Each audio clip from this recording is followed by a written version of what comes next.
These are things you should know if you ever end up in federal prison. Number one, inmates only get 300 minutes a month to call their families, and most calls are only 15 minutes long, and they cost anywhere from 21 cents to 25 cents per minute. Number two, you gotta have your paperwork when you come to prison. And what I mean by paperwork is your court transcripts. Your court transcripts is paperwork that says everything that was documented in court when you was being sentenced. This is also paperwork that other inmates read over to make sure you're not a snitch. Number three, every car in the lunchroom from medium security, low security, and high security has their own assigned tables that they sit at in the lunchroom. So whatever car in prison that you associate with will have their own tables that they claim and sit at in the lunchroom, so you can't just go sit at anybody's table.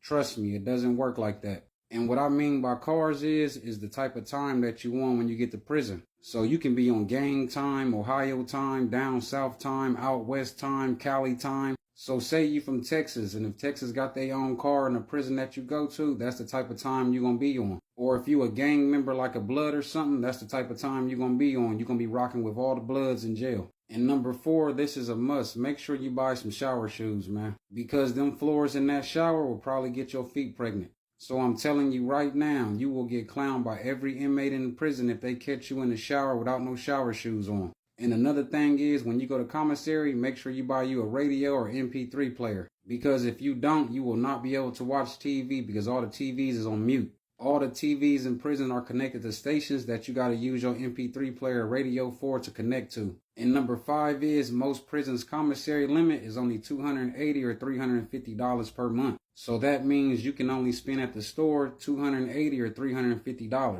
So if you go over that limit, you will not be able to go to the store until the next month when your commissary start over. I believe the only thing you can continue buying in prison that don't affect your commissary spending limit is medicine. So I believe you can still buy medicine even though you reached your commissary spending limit. And number six is, don't become a jailhouse snitch, please. So if you stayed solid on your case and didn't tell on nobody, don't go to prison and become a snitch, bruh. Stay the same way. Because I done seen it so many times. A dude to stay solid on this case, but soon he go to prison, he'll get to snitching on people. You don't never want to have that snitch label on your name, especially if you in like a USP or a medium, because they play with knives in there. They will take your life, bro. And this the last thing I'm going to tell you. 90% of federal prisons like lows, mediums, and highs all have 10-minute moves to get the location to location within the prison. So if you in a low, medium, or high, you can't just be walking around the prison whenever you want to. You got to wait for the 10-minute move. And most 10-minute moves start 10 minutes before the new hour starts. And what I mean by that is, most 10-minute moves start at like 9:50, 10:50, 11:50, 12:50, 1:50, 2:50, and so on and so forth.